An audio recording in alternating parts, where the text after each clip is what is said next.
I'm late like I'm.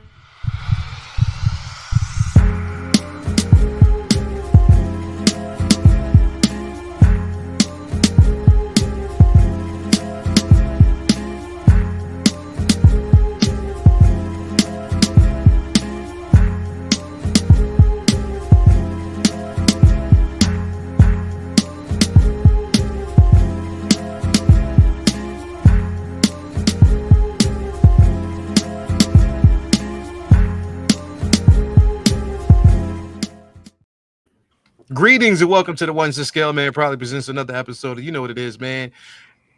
Comic Book Talk with Friends. It's Monday night. If you here, you know why you here, because we're gonna be talking about the luxuries of being in the comic space, man. I'm your host, Leo Rockwell, for the 1/6 Scale Man YouTube channel. Do me a favor, hit that like button, subscribe to the channel, hit that bell notification so you're always up to date as to what we got going on over here on the channel, man.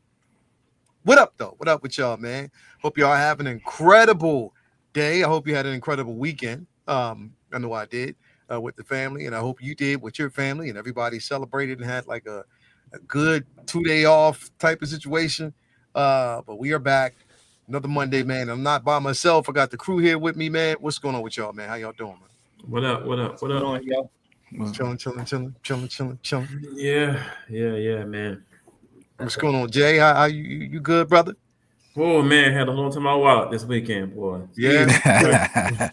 Bro, when you're outnumbered by the females, bro, it's just That's how it always is, bro. My wife and two girls, boy, Dad, can we go here? Can we go here? Can we go here? Oh my goodness.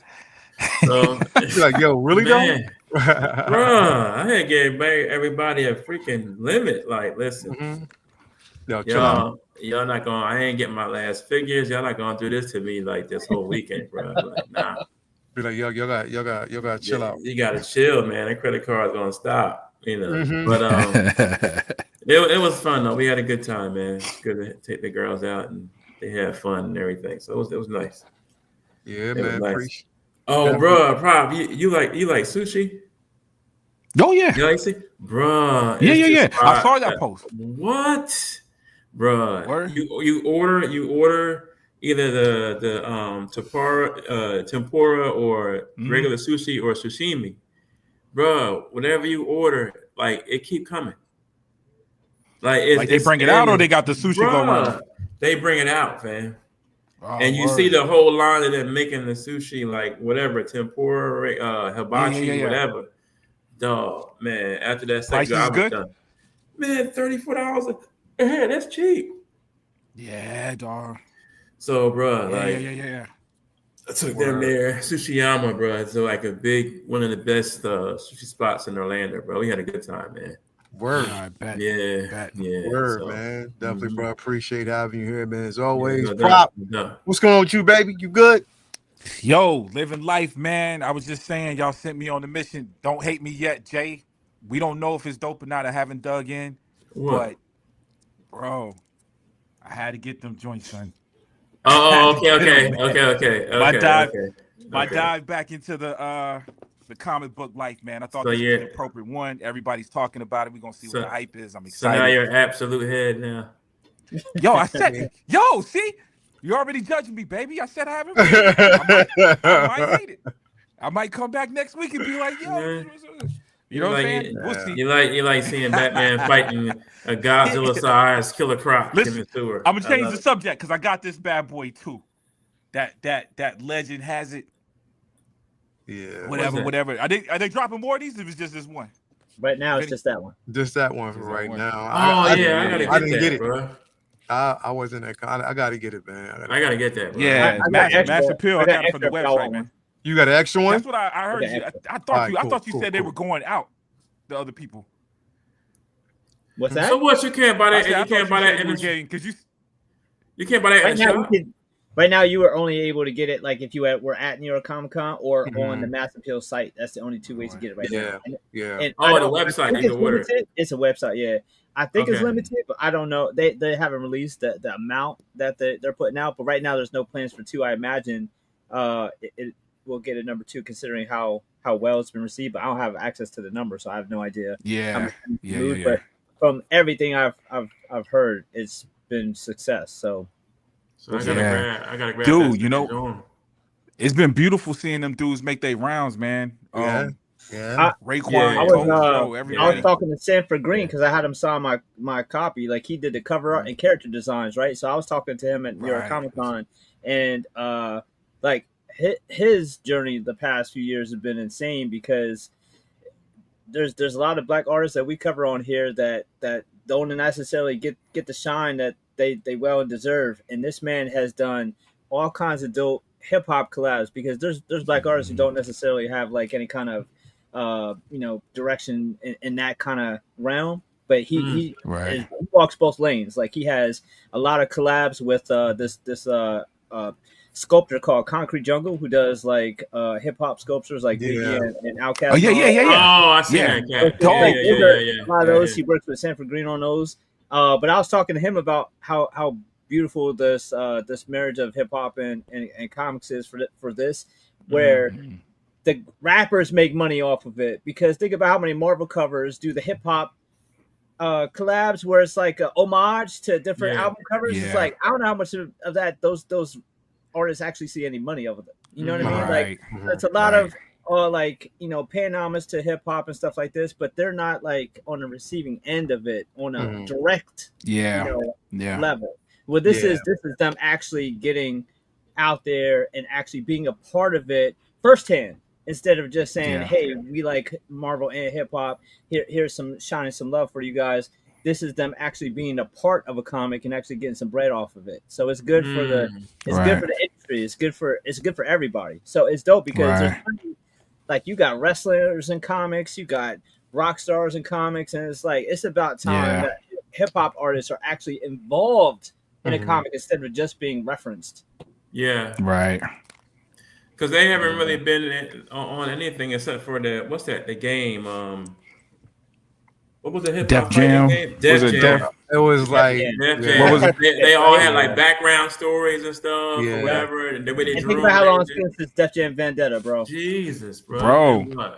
The Wu-Tang game was. I defy you to find anybody who doesn't think that that's a classic. Everybody loved that game. That is a classic. What happened? Where'd that go? Yeah. NBA Street. Everybody played NBA Street. That shit was fire. Yeah. I'm saying without those, and then like I said, there was subtle references in certain games, even subtle references in the comic book world itself. Yeah. You know what I mean? Method Man basically actually made himself canon. And then Luke Cage and stuff like that. So you know what I mean? Wu-Tang has been talking about comics, and comics have been talking about Wu-Tang forever. So it's dope seeing them actually. So like this Tony Stark called out Ghostface in the comics. Yeah, he told him it was the original. You know what I mean? So that's what I'm saying. Love that cut scene that never made it into the movie too. Yep. So that would have been dope too. But I mean, good. It's good. Like I said, I mean, in that spectrum, in that space, that it's a marriage in both art and forms. it's done right, yo. Like you said, the artwork is dope, son. Like usually you see a combo, man, can come off cheesy, bro. This is like, this is dope, son. Dope. Yeah, definitely. That's awesome, man. Yeah, but that's it, man. Ain't nothing else going on, bro. Man, appreciate having you here, man. Yeah. V, what's going on with you, man? Man, just nearing the end of this Inktober journey, so I'm looking forward to that. I got maybe 4 or 5 left to go. I can't wait because that's like part-time job, bro. I'm working and coming. I know you happy, bro, because you've been killing it. Like I'm like, I know this motherfucker's tired. Yeah, man, doing these daily, it's a lot because I did like a few a little bit before October just to get like a head start, but I had something going on pretty much every single weekend this month. So like I was at New York Comic Con for days. I just did Baltimore Comic Con. So like it ate up my lead, right? So I'm like on par now. So like each day I'm doing them as I'm on the actual day. So it's more pressure, but luckily I usually work decent under pressure. So I'm just trying to finish strong, get these finished up, and then have some more time to get back to some other commissions I have, and work on some other projects I want to have for my next con in December. So no big shows in November, so it'll be a little bit of a respite next month. But aside from that, I'm way behind on shows. I've been like focused on art and reading.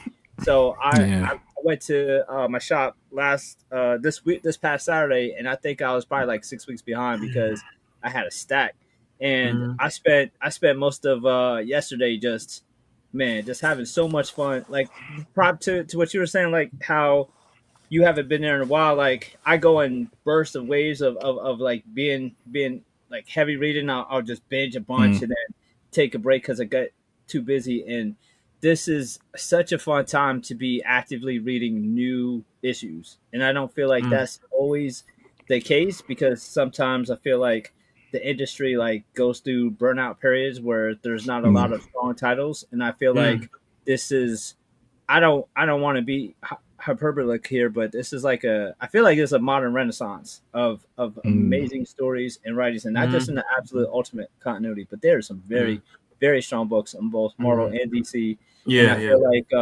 they're it's almost like they're kind of getting it where they're listening to the fans saying like, we don't want just big events, we want well written books too, because the events that they've been doing are kind of well planned out, well written, and a lot of the ongoings.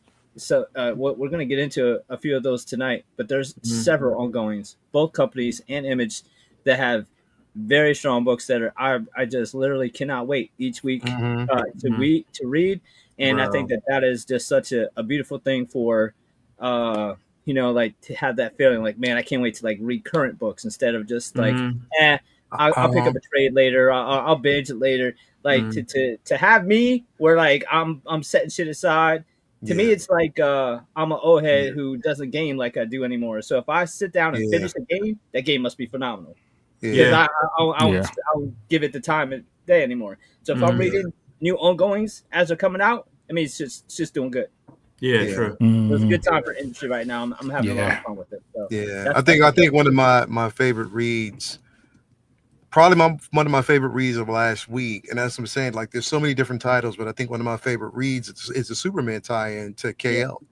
I'm behind on that. I just picked that KO stuff up this weekend. I just started. But that Superman tie-in, once you read it, and it's going to change.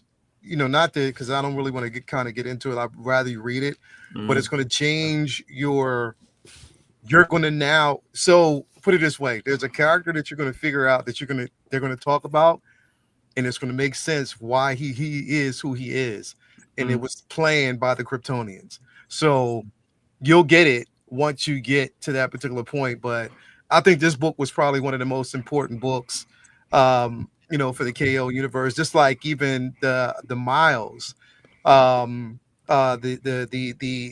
crossover with Miles in the Ultimate Universe. That was one of the most important books because it also explained the Maker. And also Reed Richards, who, of course, we know Reed in the Ultimate Universe right now is Dr. Doom. It's like the Maker, like kind of like loves Miles like a son or something. It's weird. Nah, the Maker don't give a shit, bro. Like it's weird. It's weird. But he has like a respect for Miles, kind of sort of like I don't know. Maybe I'm seeing it wrong.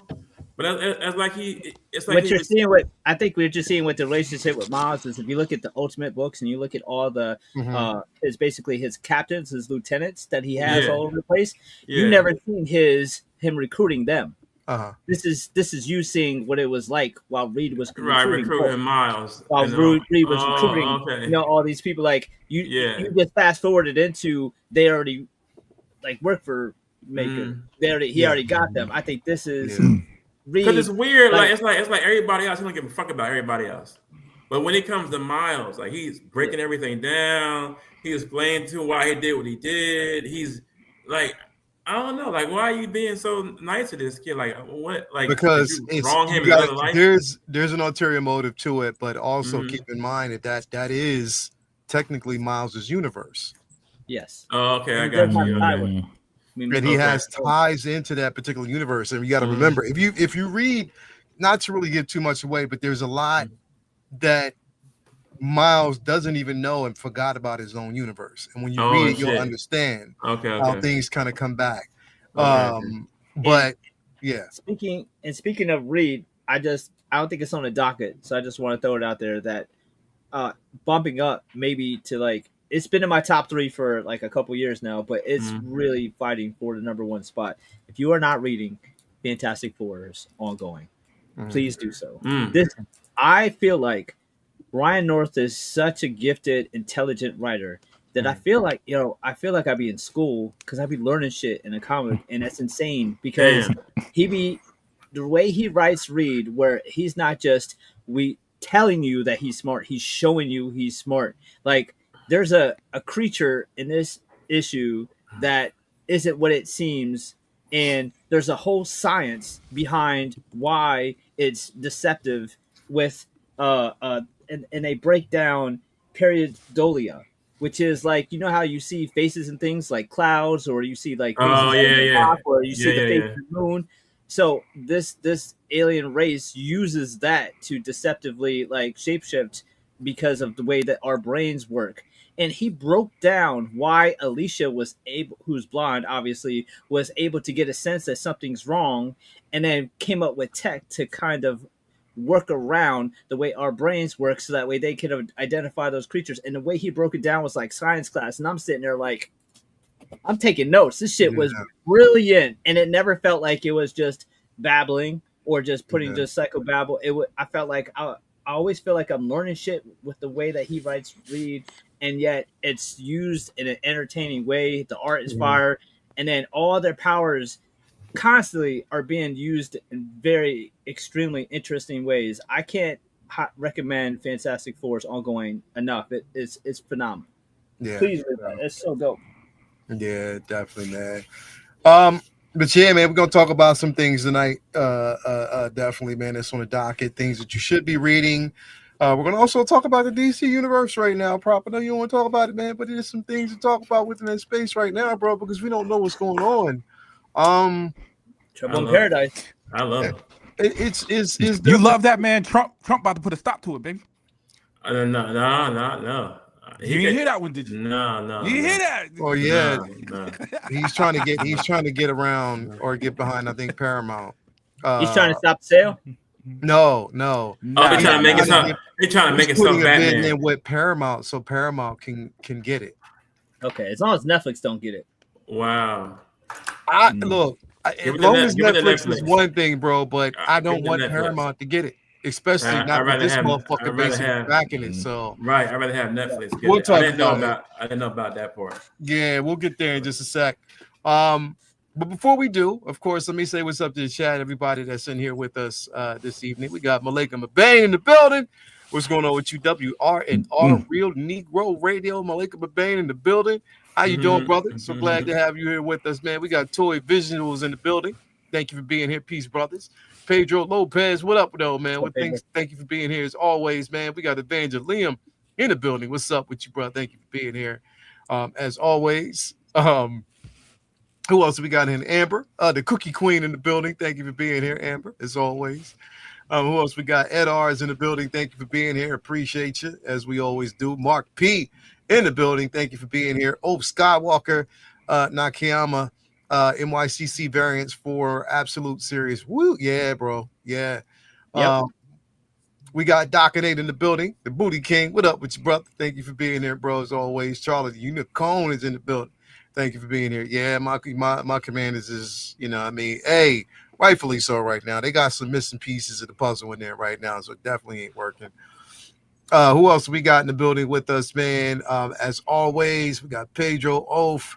Who else we got in? Striker 47's in the building. Thank you for being here, man. Appreciate you as always. Now, of course, we do each and every week. Got to start off giving a shout out to the places, of course, we get our pieces from, man. As always do each and every week. Again, it's always worth to pay homage and, make sure that we give people their respect. As always, starting off with, you already know what it is, man. Vincent Dunn over there on Instagram. If you actually hit him over on Instagram, you get a link to his store on his page as well. Again, if you're looking for everything from original art, Marvel, DC, Star Wars, Harry Potter, Lord of the Rings, anime, camp prints, vinyl art from first class, painting, sketch cover variants, stickers, everything that you might be looking for, commission work, hit him up. He'll definitely take care of you, man. Definitely you got some pieces up here that pretty much I know you won't. Holiday season's coming around. We are moving from Halloween to Thanksgiving, so definitely, man. Thanks for giving us this work. So definitely, bro, let them know. Yeah, man. As all times, buy two get one free on all the regular 11x14 prints. And there's all kinds of options on there, all kinds of different companies, genres, all kinds of different canvas size prints, mini canvas originals, original art, all that good stuff. So feel free to hit up the site. The link's on my IG at Vincent Dunn Art. And Christmas is coming. Get some stuff for your walls, for your family and friends' walls.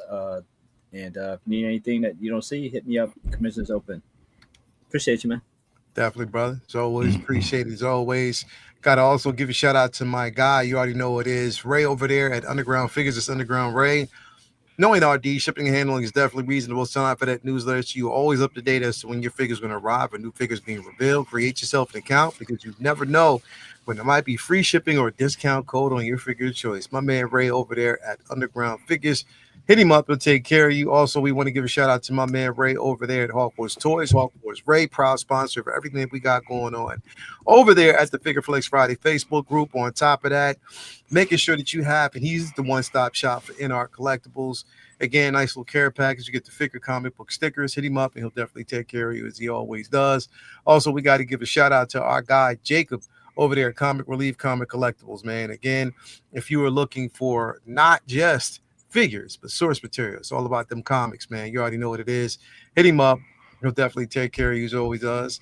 Also, we want to give a shout out to our guy Brian Wong over there at Modu Case, Modu Space. I got the Bono, but you can get a display option of your choice. If you hit him up, he'll definitely take care of you as he always does. He's in there. He's that dude. So definitely tell him I sent you. He got your back. And last but definitely not least, we got to give a shout out to our girl El Deluvio, Tina Cruz over there on Instagram and Facebook. Again, if you're looking for the credible display option, she got your back as always. Tina Cruz, El Deluvio, you know how it works, man. Hit her up, taking care of you is what she does, man. Yeah, man, we got some things definitely we need to talk about. You know what I mean? This is definitely worth talking about that we're going to be, kind of getting into here tonight. I do want to basically, and I appreciate everybody out there for showing up and showing out for Halloween Initiative, man. I'm definitely thankful for that. You guys did such a great job with putting on for that. We did actually raise some money to make sure that the kids get what they actually need, costumes, candies, to work. That is what we do, man. That's what we do here.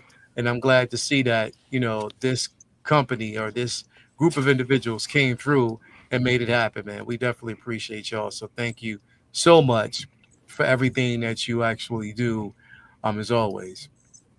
But yeah, man, let's kind of dive in here. We're going to talk about some things in just a few seconds here. Especially this rumor, man. We live in a space of a rumor mill right now. And apparently, and I don't know how real this is. Again, where there's smoke, there's fire. Where there's smoke, there's fire. It is, man. But apparently, there has been some talk. Let's just put it that way. There's been some talk. And apparently, it's surrounding. A lot has been lately, bro. For some reason, a lot has been surrounding Tobey Maguire. A lot. Like, there's been some things that have been discussed about Spider-Man 4, him and Sam Raimi. And this made it in a rumor mill that apparently there's some interest in him finally getting his just due with that particular film. I don't believe it, but it's good to really, really talk about it. Is this something? I'm just telling you right off the back, I don't believe it. It's just going to happen. There's no room for it. It doesn't really make sense unless Sony just basically wants to jump the gun to do something like that. And if he's with it, there's already rumor that he's going to be in either Doomsday or Secret Wars. Don't know. That's the rumor. That's what's out there. Nothing's been confirmed. But Spider-Man 4, do we need it? Is it something that we need out there in the zeitgeist? Why? I mean, at this particular point, just let it lay. In my opinion, let it lay. I don't think it's needed. Prop, what you think, bro? Bro, I'm in that thing, dog. I mean, it's such an old movie. Only but goodie. We've seen Spider-Man go to places. I ain't gonna say better Spider-Man movies, bro. But Spider-Man's come a long way. Yo, because Spider-Man 2, I think, is one of the greatest. Yeah, it top was 10 greatest Spider-Man movies, superhero movies, period. Yeah. But we've come a long way though. And it was so beautiful seeing him and Andrew come back in that third. You know what I mean? So and there's a lot going on with that. I think Vinny kind of touched on that every time we talk about the Doomsday movie coming up, where it's like you bringing these old characters back. Some of these characters you bringing back, we had some pretty dope endings too. You know what I'm saying? Had some sweet endings too. Yeah. So Toby fits that thing, bro. He's older. Like Spider-Man 4, like what do y'all talk? What more do y'all want, bro? Like Venom was it, yo. You know what I'm saying? Like what else do y'all want after that with this character? You know what I'm saying? Give us more. Andrew Garfield had a arc we didn't reach that they dressed in that movie. I don't remember. Yeah, true. Yeah, they did. What else did we want from Toby, man? You know what I'm saying? Yeah. Look how young my boy look, man. You gonna bring him back and make him work out to fit in the costume, man. Come on, bro. Yeah. So do you think, is it like let it lay type of situation where you're just like, nah, we don't need enough? Yeah, dog. Well, and I'm more like you. I don't believe the rumor, dog. Like Sam Raimi is got a relationship with Marvel right now. I guess I don't know if I just can't see it happening. You know what I'm saying? I can't see it.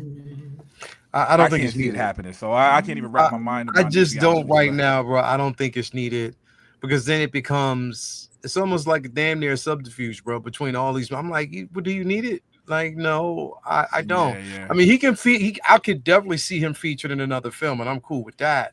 But nah, it's not needed, man. Yeah, not a whole movie. Not for a whole movie by itself. Yeah. Nah, Jay, what you think about it, bro? I agree that he went out on Blaze of Glory with his movie, and his movies did great. You know, it was great to see him back in what was it, No Way Home?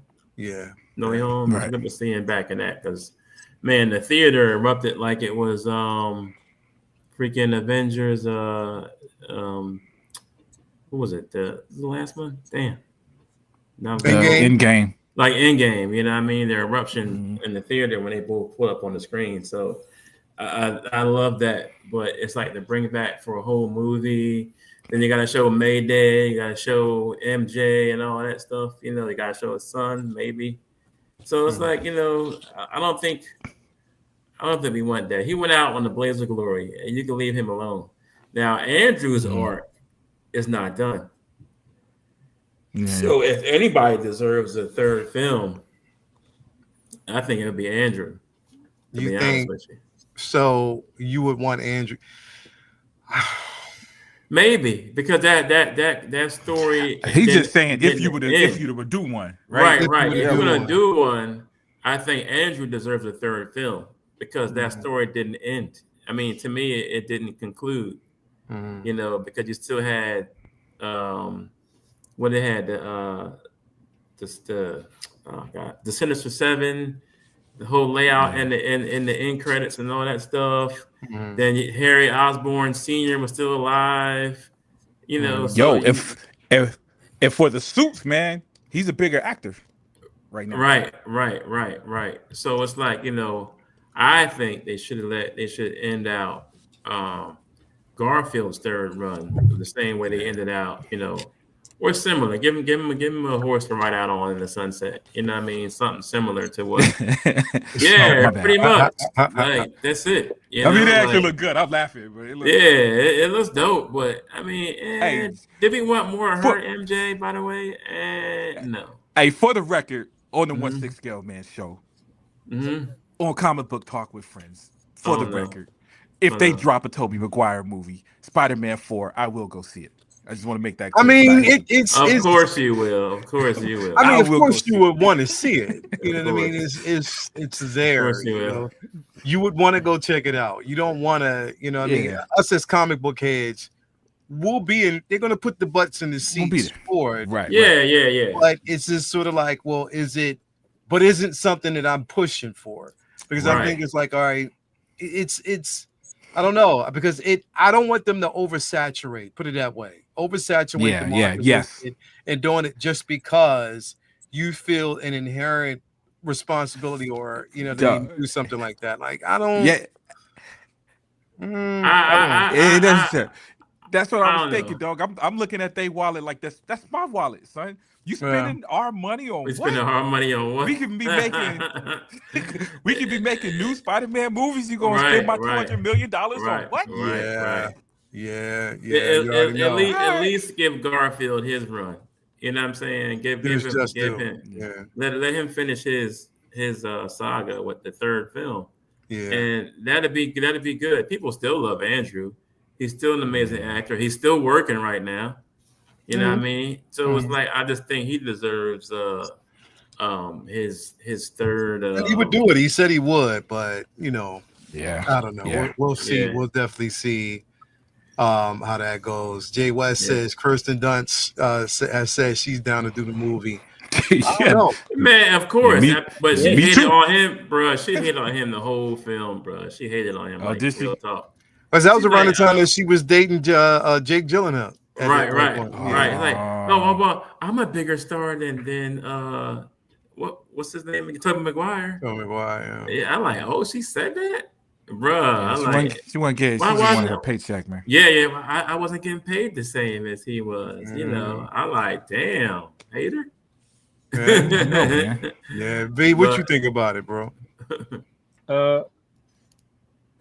As a huge Spider-Man fan, like Tobey's Spider-Man is like really special, near and dear to my heart, and I almost don't even want to stop and think about what it if I'd want to see it or not, because I don't believe this rumor for a minute. Yeah. I think it's simply like Tobey's turn, like how the initial reaction after No Way Home was, oh yeah, like everybody's so hyped. Let's see Andrew get a chance to finish out the trilogy, and then I guess when that wore off and they felt like that wasn't going to happen, it's like, oh, what about Tobey? Because he's rumored to be in Secret Wars. Maybe he'll get, and it just it's gotten legs, and I don't believe it for a minute. I just feel like no one involved needs it.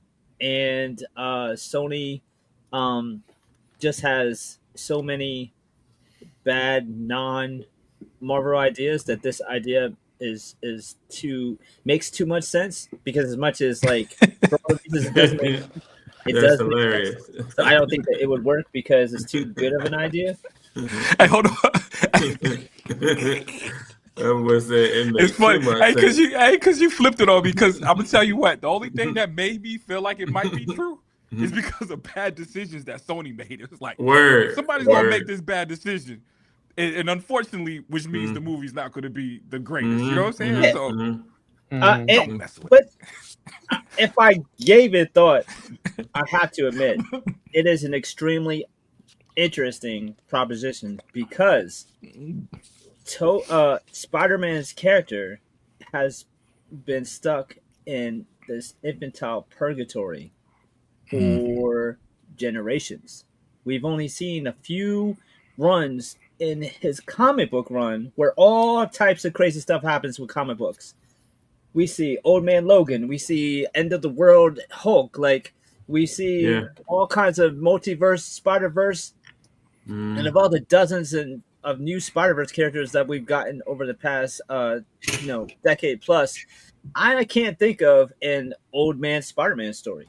I can't think of one story where it shows spends any kind of significant time with him any older than 30. As a teacher, Park Industry teacher Spotty from the Straczynski era, I've never seen him in his, not that 50s Twilight years, but I've never seen him older than 30. So that's because Marvel won't let him grow up. Marvel won't let him get older. They've never done that, right? So I can't imagine. Right. So I can't imagine how cool it would be to see like that on film as a different take on it. So I think it could be extremely interesting. Yeah. So we would be counting on Sony to do an outside the box, extremely interesting take on with Tobey Maguire and Sam Raimi. I don't give them that much credit. Man. It's like Marvel with Spider-Man. Spider-Man had like the Peter Pan disease. Like I just coming up. I think it would be such a niche, interesting take on Spider-Man, and there's so many reasons for it not happening that just adds to it. Personally, I'm not a Andrew Garfield hater. I like him as Spider-Man, but I am a TASM hater. I don't think those movies were very good, and I don't really want a third one because I don't like the world that's built. So I would love to see him in other shit because I like him as Spider-Man. I just don't like the direction he's taken. Even if you put another director there and bring back that franchise, you'd have to change so many things aesthetically with the villains and the rogues gallery in the world that's already been set up that you'd have to reboot so much that it wouldn't feel like it was his universe anymore anyways. So I don't think they're doing anything with these OGs. I think they're just going. Yeah, I agree. And sitting on the IP. And, I mean, Brand New Day keeps it going. They don't have to do anything else for a minute. I think it's just like wishful thinking from a lot of people and throwing shit out there because, they came back in No Way Home. So it's obvious to assume maybe that they're going to be doing something with them.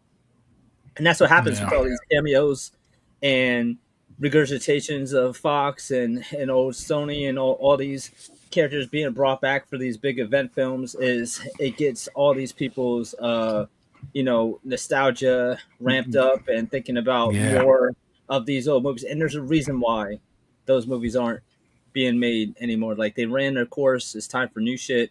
And I'm looking like more forward as much as I love Toby as Spidey and think that there actually could be some interesting done with a Spider-Man movie with someone his age.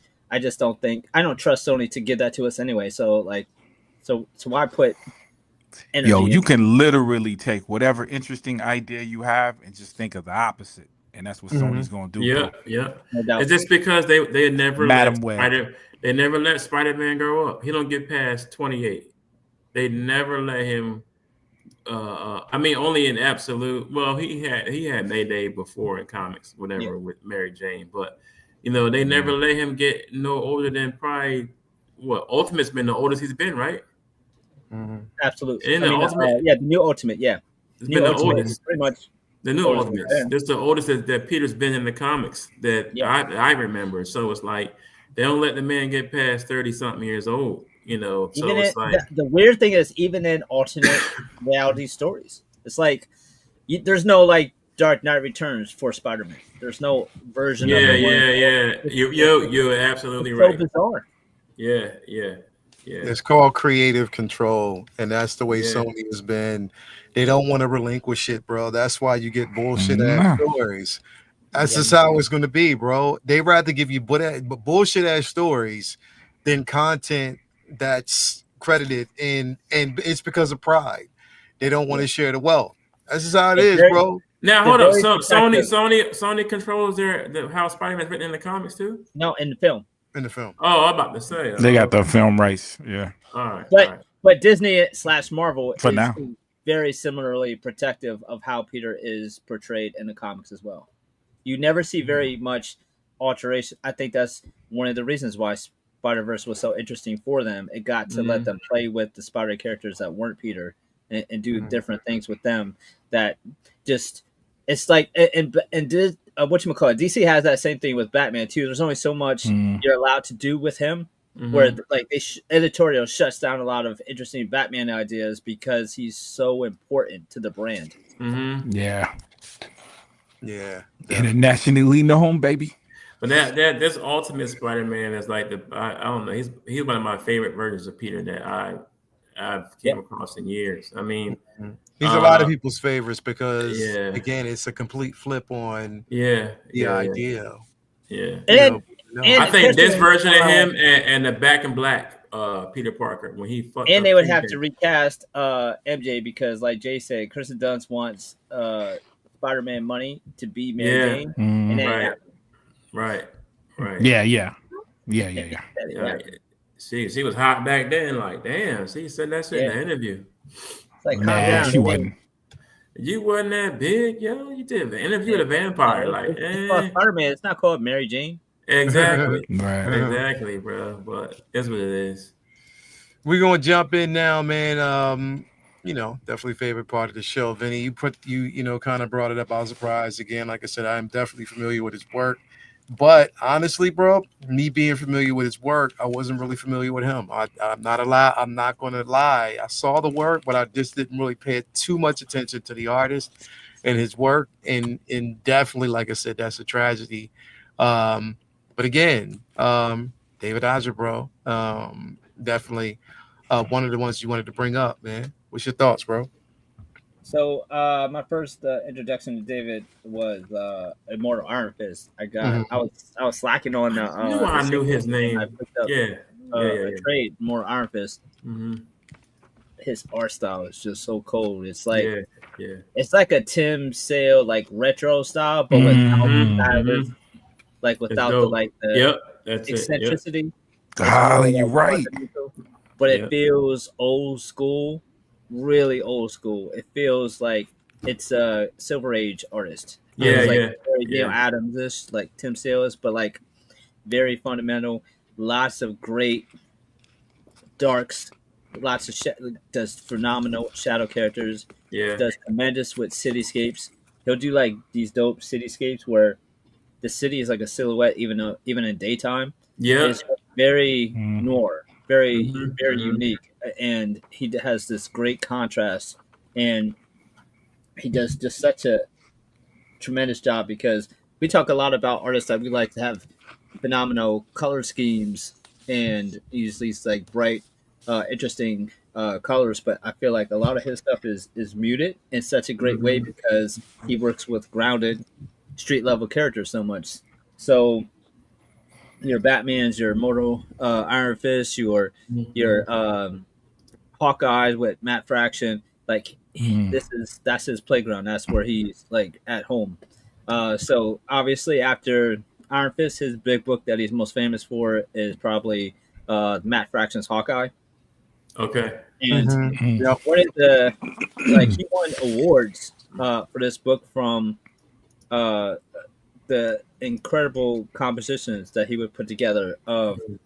You would look at the images from Hawkeye, and he has these tremendous angles from like different perspectives that you don't typically see in a comic, and page arrangements that are just so incredible that it's like its own sub-story plot throughout the book.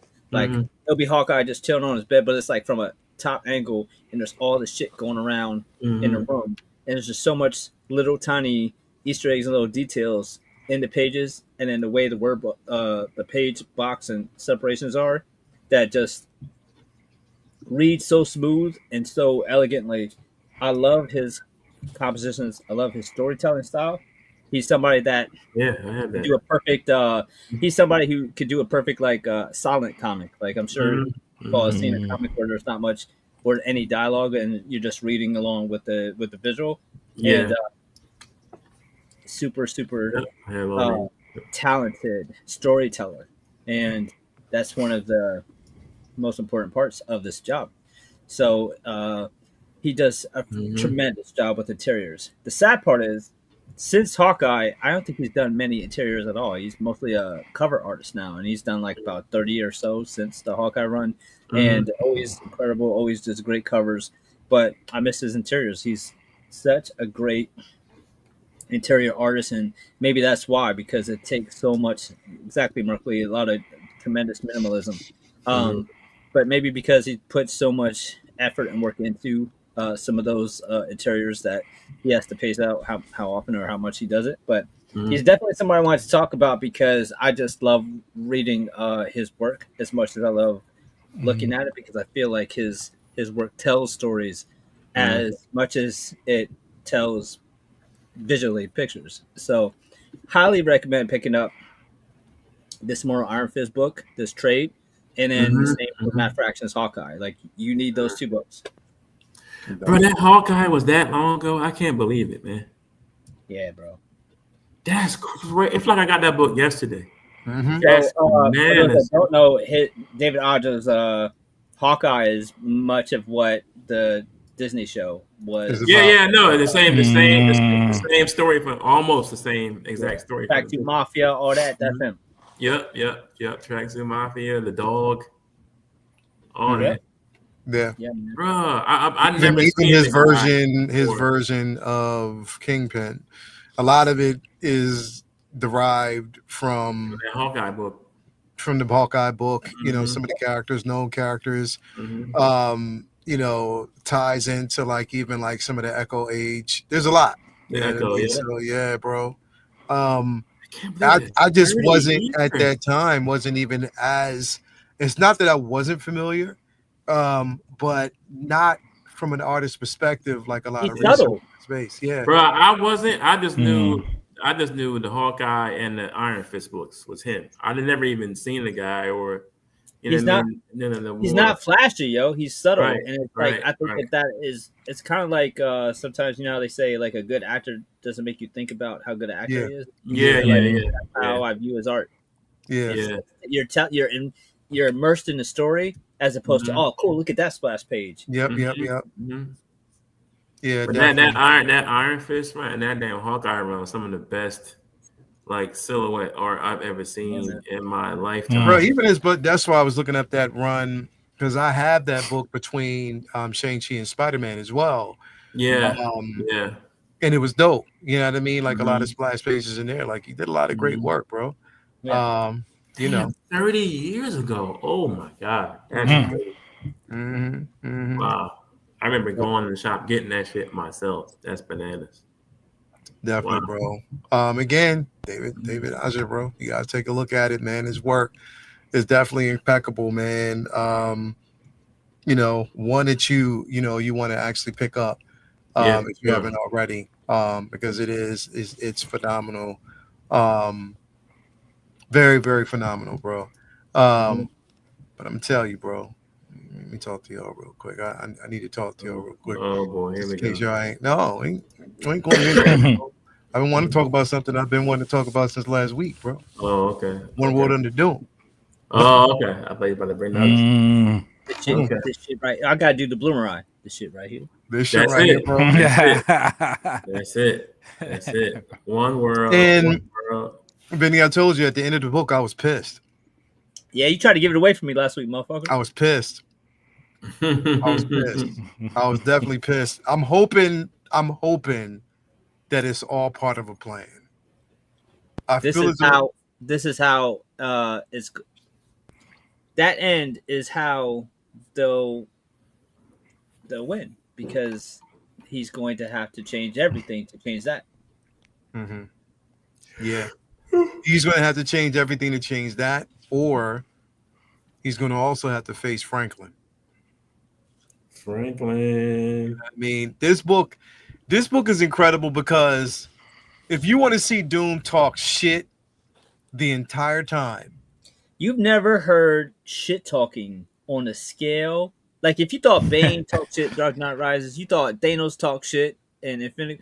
This motherfucker right here. I know y'all don't care as much about spoilers as I do, but he took the fucking mutant gene away from the mutants while he was fighting them and said, that's just temporary.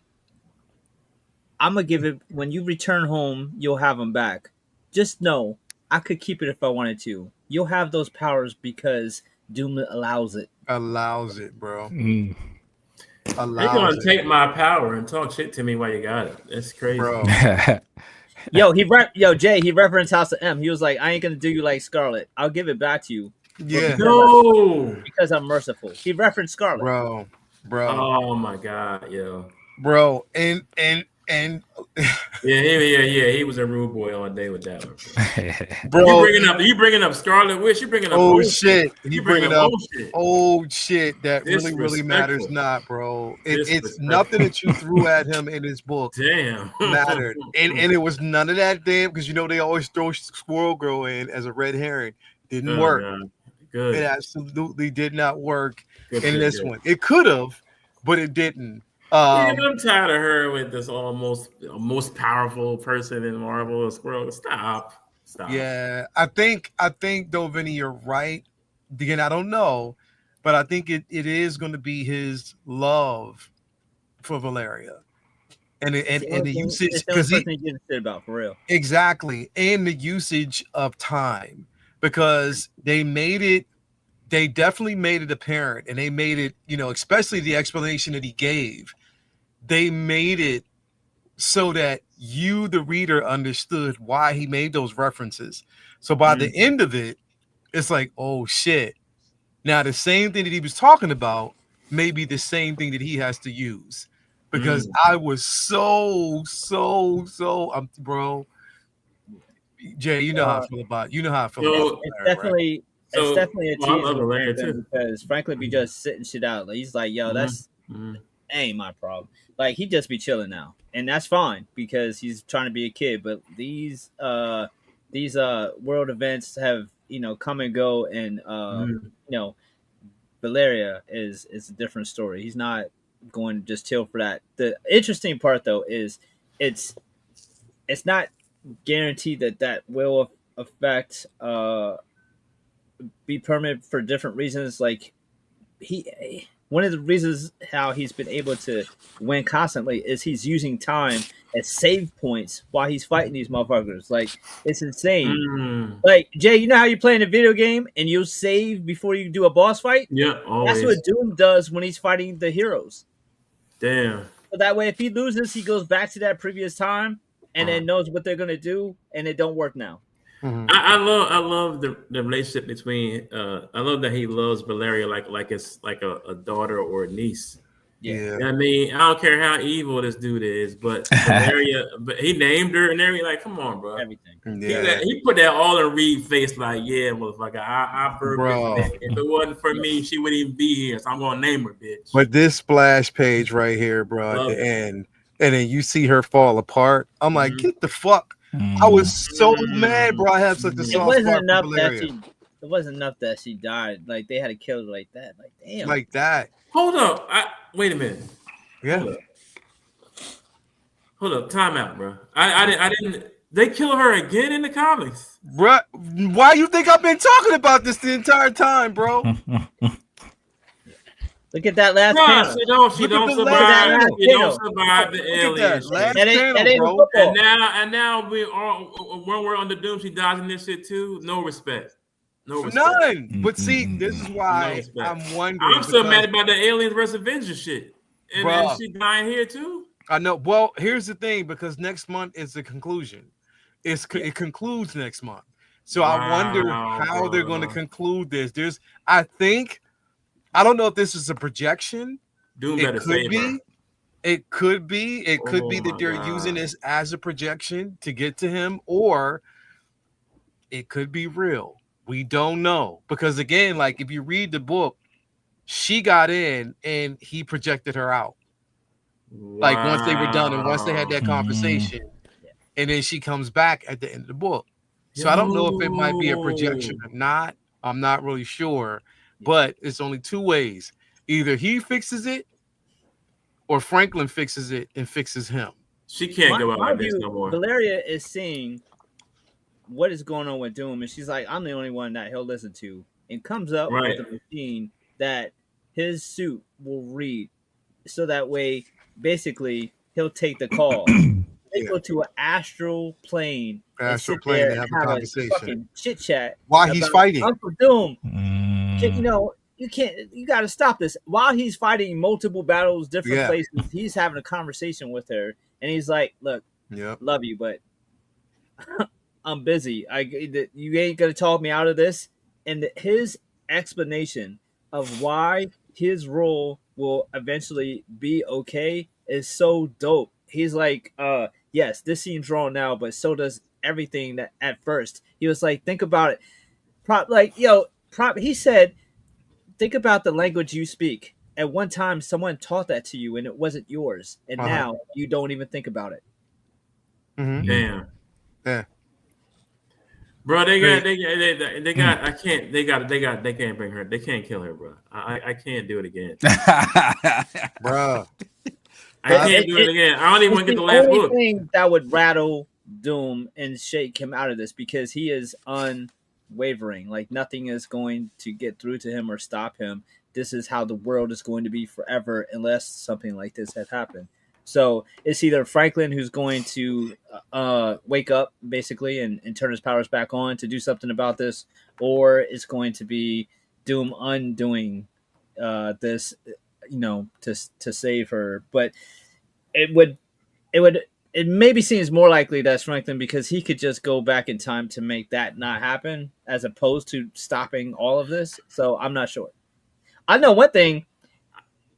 Somebody got to sit Dr. Strange down and have a chat with him because this motherfucker has given this man all the power to roll twice. What an idiot. That's why I'm saying, bro, what like, an idiot, bro. Doom cannot be, fucking Strange cannot be trusted. And no one talks about it, yo. Bro. Secret Wars was Strange's fault, and so was this. Yeah, bro. Well, he has not been right since the death of Strange, since his return. He hasn't been right since then. Secret Wars happened way before that, and so did this. Yeah.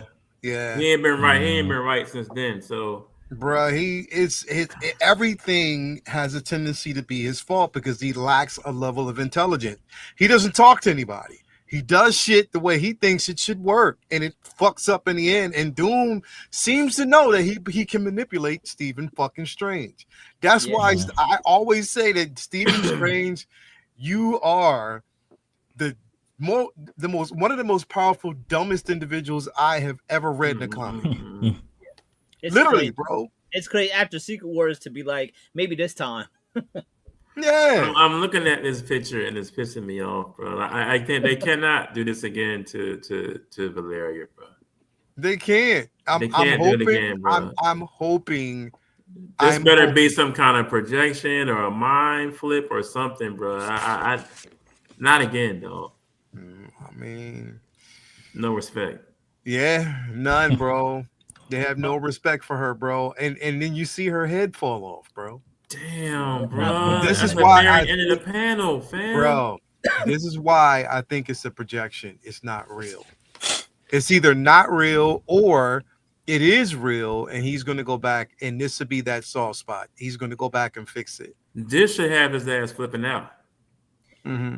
Look, man, the crazy part is also how the heroes are fighting him, because I've seen combo moves that I've never seen in any multi-hero event ever. Like virtually every energy user put their shit together and had Invisible Girl put it in the infinite loop to attack him forever, and he like survived. It's insane. It's fucking insane. Yeah. Well, that's what happened. They got the power of the fucking oh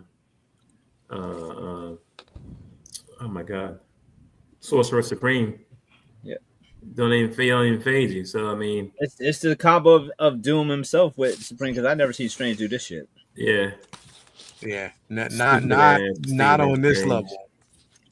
Yeah, not on this level, bro. How you gonna take your power and use it better than you?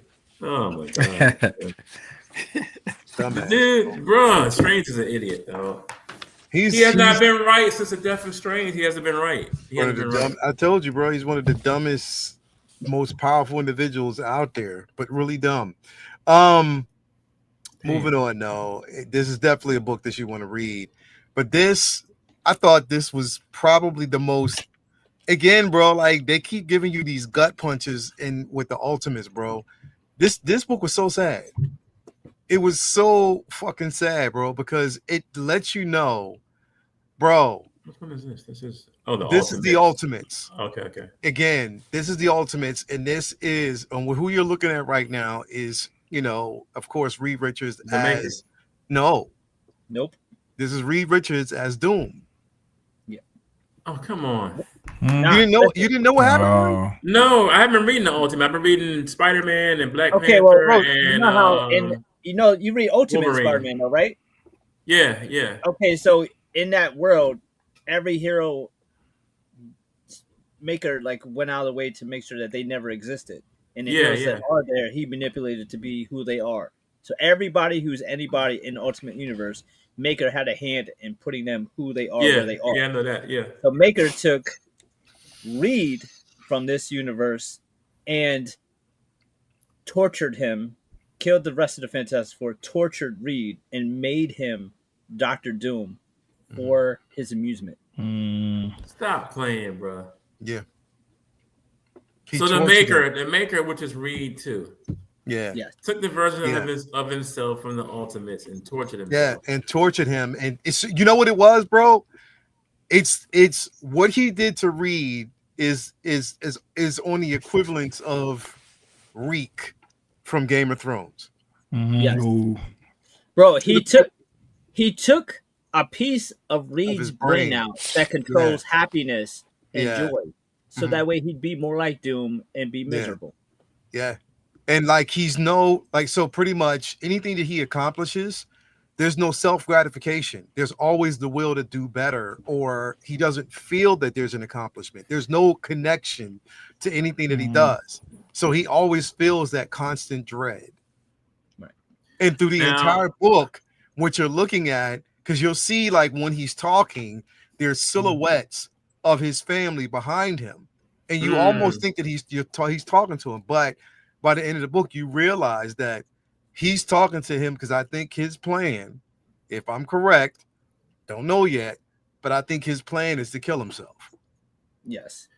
So, but the Ultimates, it's not, the dope part is it's not silhouettes, it's blankness in the page. Blank. Because the rest of the family not being there is absence for him. So he's not only sad that his family isn't there, but he's running experiments to recreate the powers and other people to try to bring his family back. And the whole thing is a comic book, but it's really about loss, acceptance of mortality. It's so like the art by Phil Noto isn't crazy, and Dennis Kemp. This is like this great bookend between Ultimates #4, which was my favorite book of the entire year last year, and Ultimate 17 is like a bookend of two stories. Like that retold the origin of what happened with the Fantastic Four in this universe, and then where Doom is now, who's Reed, and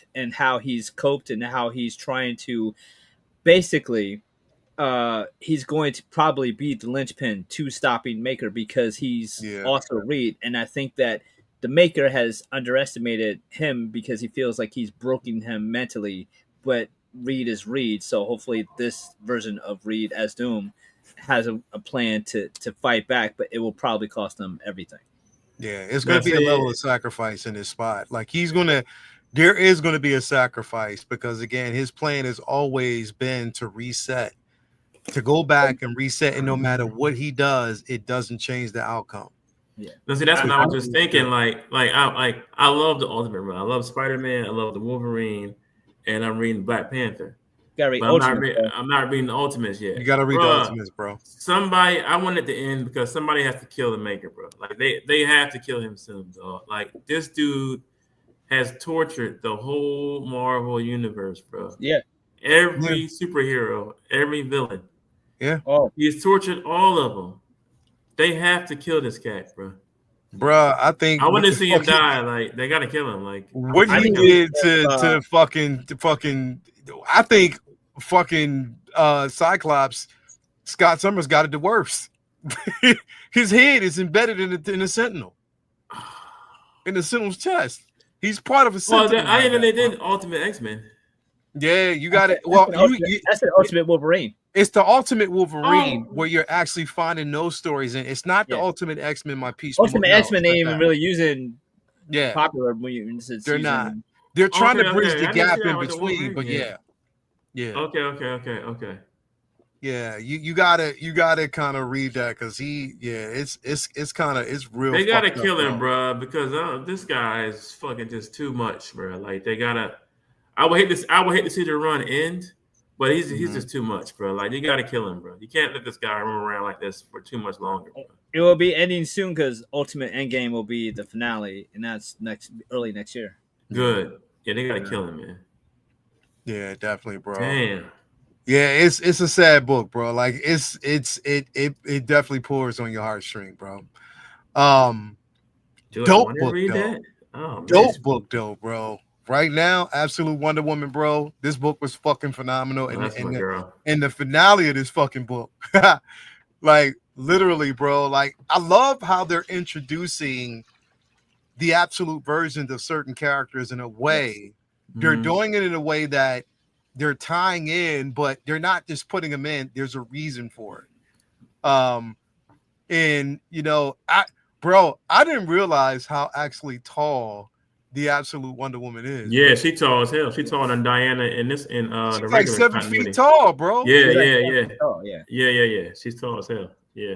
Like damn, like like she's tall as fuck. But it's hard. It's hard for you to replace my love for Wonder Woman in the main universe. But fuck it. Yeah, they are doing such a good job with Absolute Wonder Woman, bro. Like it is one of the dopest books I've ever read. Like, well, this is the only thing I love from the Absolute universe. But yeah, regular Diana still got her beat, bro. I don't know. You say regular Diana still got her beat? Yeah. I love this version. But their dog, regular Diana, dirty as fuck though, bro. And that's the shit that I'm hating right now. But you know, it is what it is. Yeah. But in this book, like again, you know, her. Of course, you know, looking and searching for Amazonians, you know, finding one of her own, you know, just the lengths that they have to go, and even the conversations that she's had, you know, with the guys. Bro, this book, you read it though, Vinny, right? Yeah, 12 and the next one, but this one was more standout. No, I didn't read 12. Yeah, 12 is definitely a standout, bro. Before you get to the next, but yeah, bro, like you get a chance to. You haven't read this yet, though, have you, Jay? No, not 12. No, I'm at like number 8. All right, I won't spoil it for you then. Get to this particular point, and then we'll have that conversation because it's worth it. We'll wait till you get to this particular point in the conversation we have. But this is definitely a book that you want to pick up because I love this run of Wonder Woman so much. I think I bought the first 1 and 2. I bought all the bro, I'm telling you, I have all the covers for those first 2. We were talking about. I was just talking to Prop about the alternative covers, and one of my favorite ones. Was she flying on the Griffin? Nah. I'm about to show you real quick. Oh, it's my favorite right here. Yeah, it's fine. Yep. That's with the big ass sword. Yeah. That's one of my favorites, bro. Yeah. That's definitely one of my favorite covers. If you're in the chat and you are on the fence about Absolute Wonder Woman, it's probably one of the best books that I'm telling y'all, it's phenomenal. And I hate the Absolute universe, but Wonder Woman. So I'm telling you, just dropped the first trade, so you can now pick up the first trade of Absolute Wonder Woman if you don't want to buy the singles and chase those down. You can like the first. I think Absolute Batman is coming. The first trade for that is coming soon. But Absolute Wonder Woman trade, I just picked up one to reread and show my girl and her daughter and like get them into it too, because it's such a great crossover book. It's such an amazing read. I love the way that they've handled her morals, her powers, her strength. It's such a phenomenal job that they've done on this book. And for you have she got the sky Ultimate Universe ending, and like I don't want Absolute Universe to end because I don't want to lose this Diana. I don't, and that's what I'm saying. Like I hope if it ends, I hope they bring her in to the main universe somehow, and they probably won't. But it would be so dope for them to bring her in. Please kill it soon, DC. But I love Wonder Woman. I love the Absolute Wonder Woman, bro. They did such a great job at how they've actually handled this character, man. And it's one of my favorites. She's already my favorite character of all time. But you know what I mean? In the Absolute universe, fucking bro. The tattoo alone is just fire, bro. Like her weapons in this universe are crazy. It's not just the lasso, not even the lasso, bro. And it's the conversations that were had with Cersei of knowing that how. See, I don't want to. Never mind. She's a beast, because bro.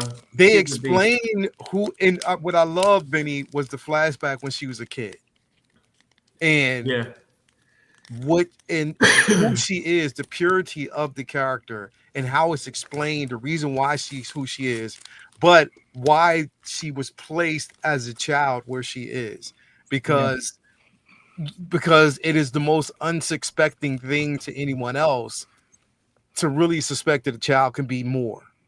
And that was you know what I mean, pretty much the effects. It's a beautiful nature versus nurture proposition. Yeah.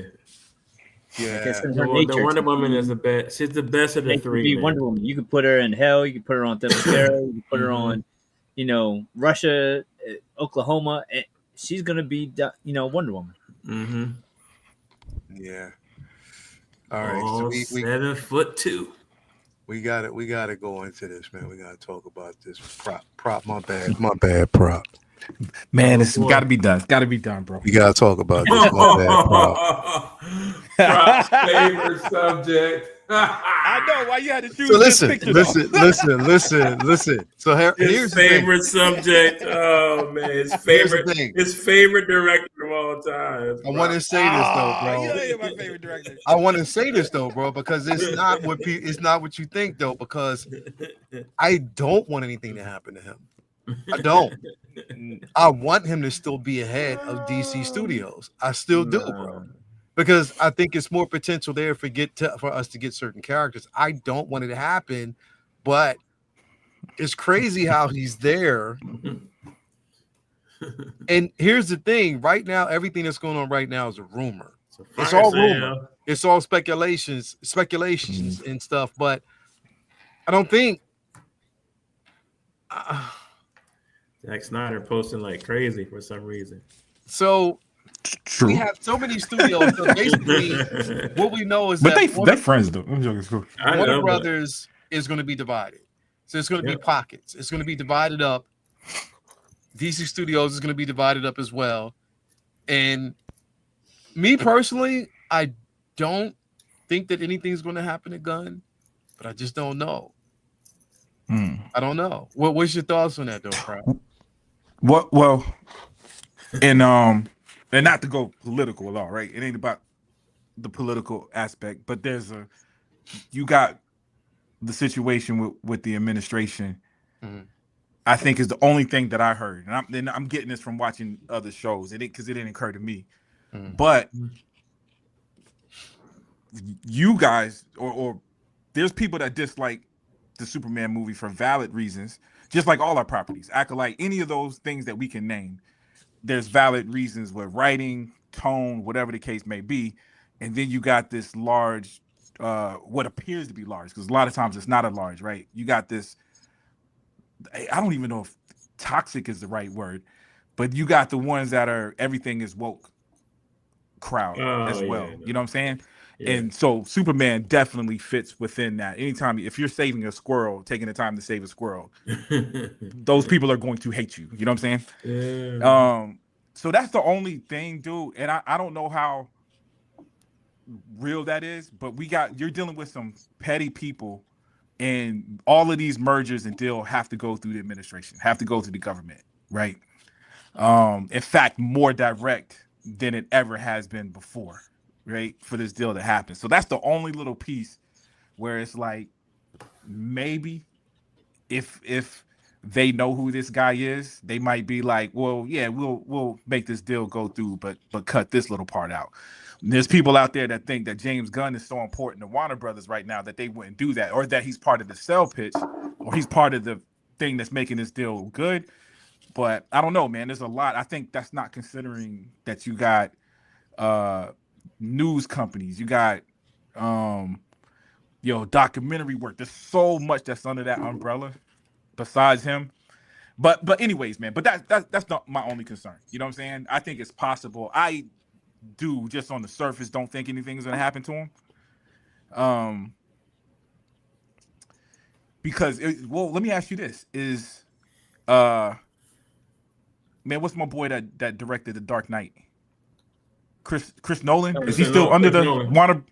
Is he still under that umbrella, or he left? I know he had issues with Doom going straight to streaming, right? I don't think was it Doom 1? I don't think he's under Warner Brothers umbrella like that.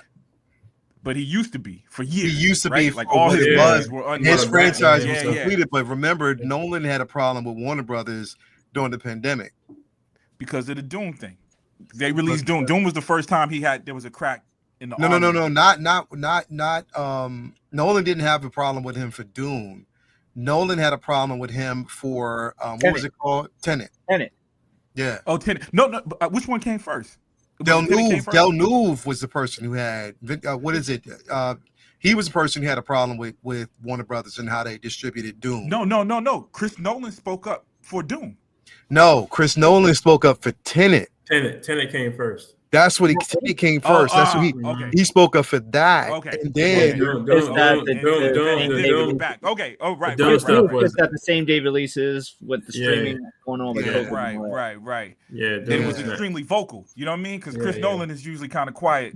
So I don't know, man. I mean, how many directors is under there? How many cats is under there that's comfortably under their umbrella? You know what I'm saying? Mm-hmm. Is the only thing that makes me think that he might be safe, bro. But who knows, dog? You know what I'm saying? Like I said, we're living in a time where I don't think that we living in some weird times, bro. Not going into it, but I don't know, son. Yeah, it's like 19. Money is money. You know what? Some of it is new. Some of it ain't new stuff, man. It's just money, bro. You know what I'm saying? I think this is the time for suits, yo. This is the time for suits, yo. All the billionaires are clearly moving in a direction in all of this. You know what I'm saying? But that's the problem. Like, bro, this was Zad's plan years ago. This is what he was going to do. Right. Well, he was coming in to fix everything up. Right. But then he was going to sell it. Some bullshit.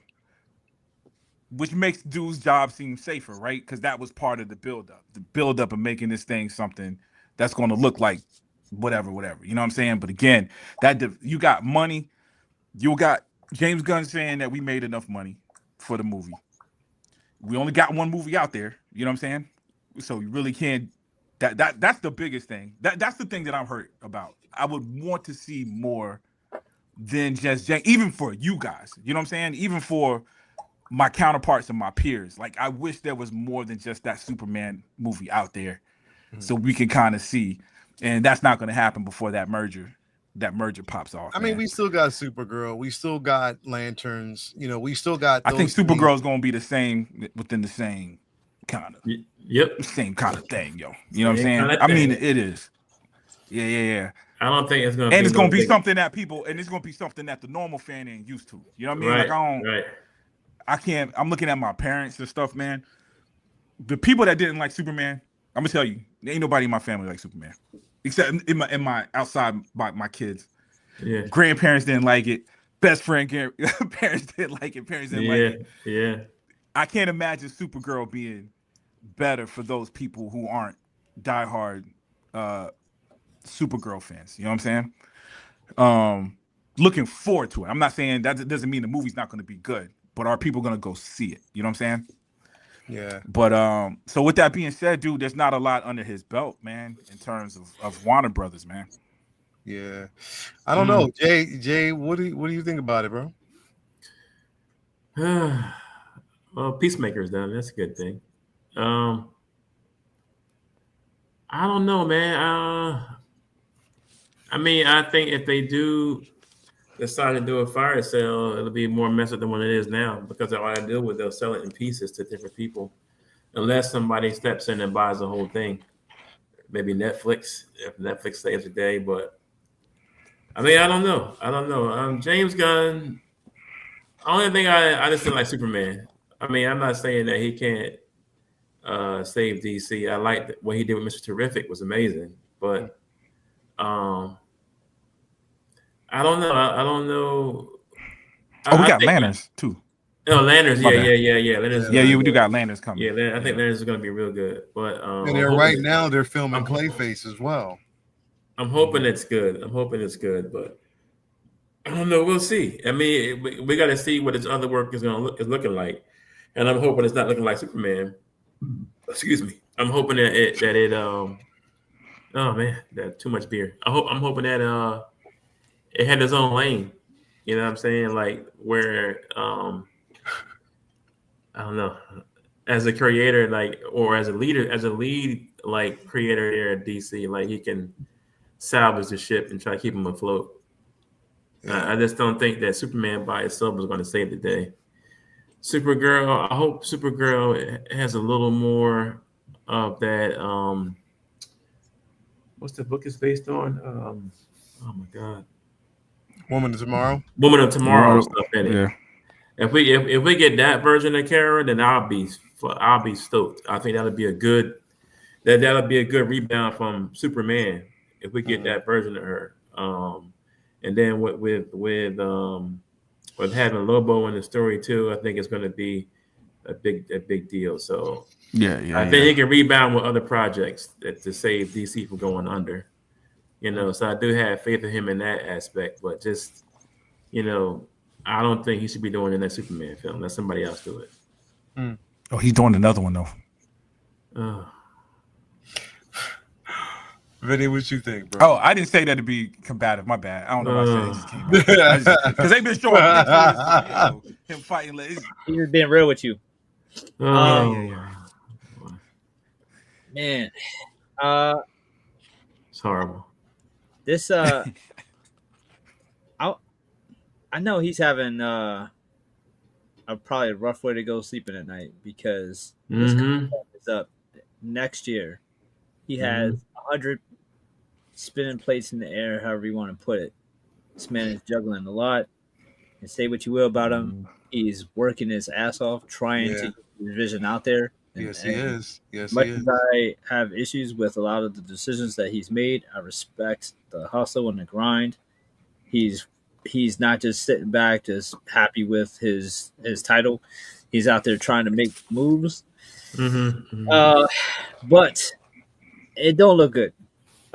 We have many conflicting reports about the success of Superman. Like there's just as many reports saying like they're hiding how much money it lost as there's reports saying that it made money. There's no report saying it made crazy money to nothing. Now I saw that. I thought that was a rumor. That was real. That was a real report. I've seen plenty of reports saying that there's Hollywood counting going the other way.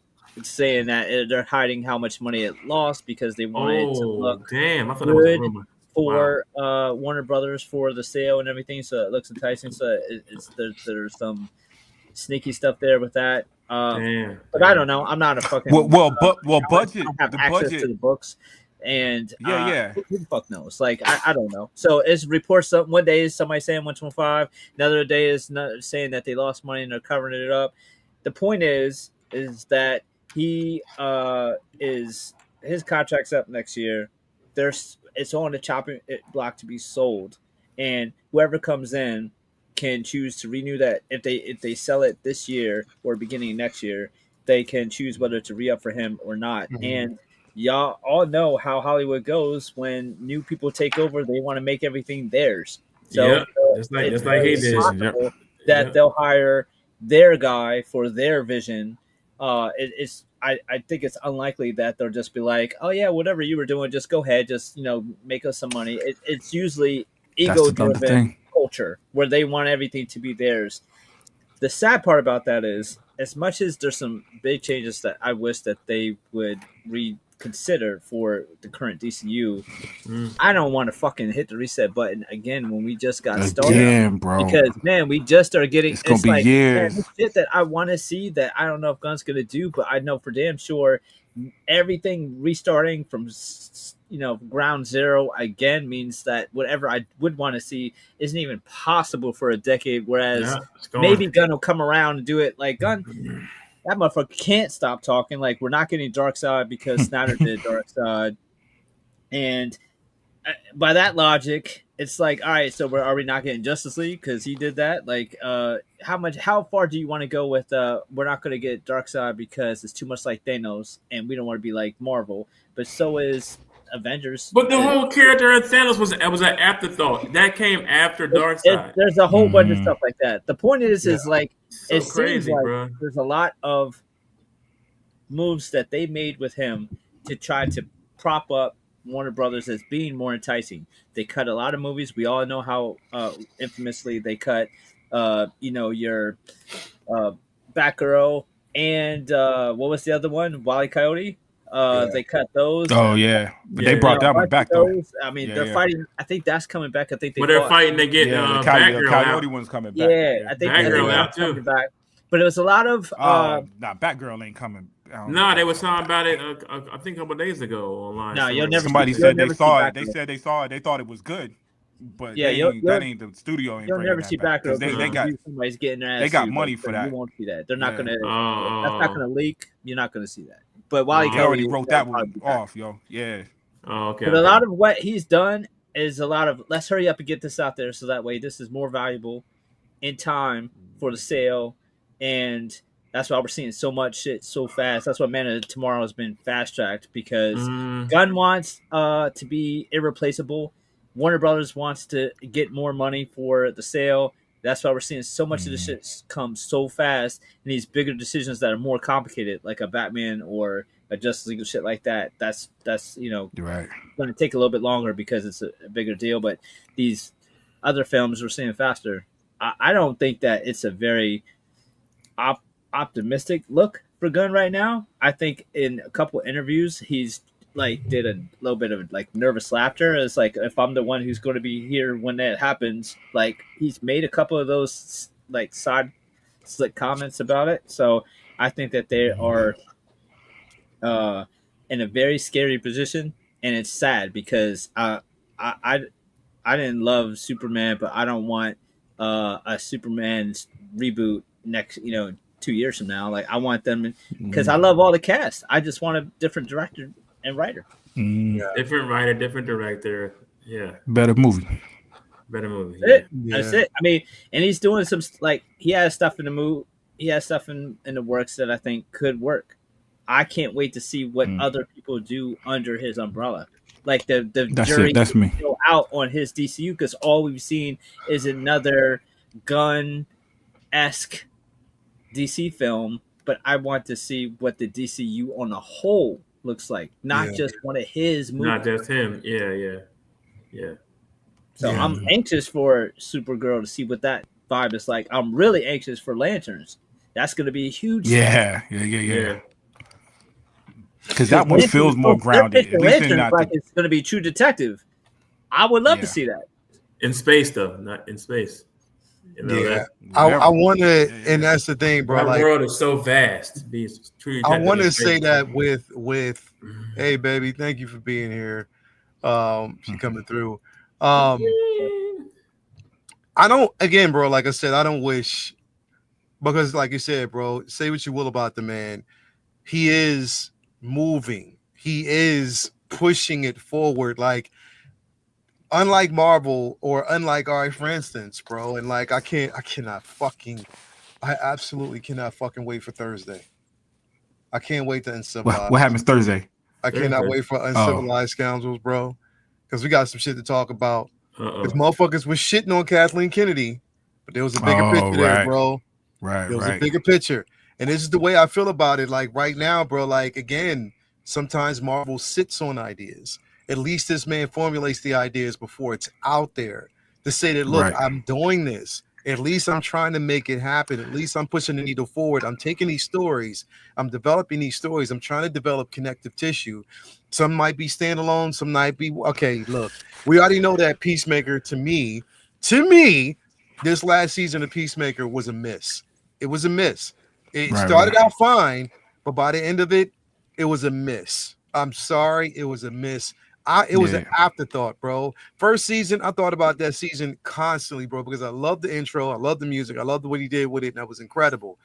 But this season was a miss to me. Not saying that he can't right the ship and do something better, because, again, we know what he can do.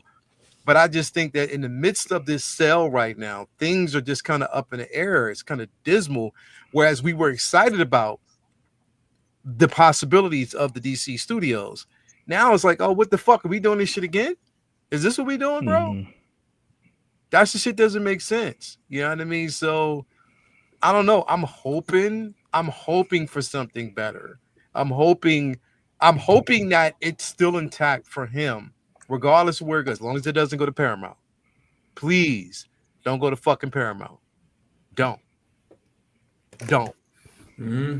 Don't go to Paramount. Now, was Paramount the one that made an offer? Somebody already made an offer that they knocked down, right? Well, Paramount basically made an offer, but it's being backed by dude in HBO, or I'm sorry, Warner Brothers. You don't want that. Come on, man. Nah, come on, Netflix. Yeah. Come on, Netflix. Be smart. I don't really want Netflix to have it either because they don't know how to. This is mismanagement. I would rather them. Yeah. I would rather Amazon put their bid in before a Netflix. I don't want Warner Brothers. I mean, Netflix can't win. Jay, you're gonna have every Warner Brothers movie go straight to Netflix. Fuck that.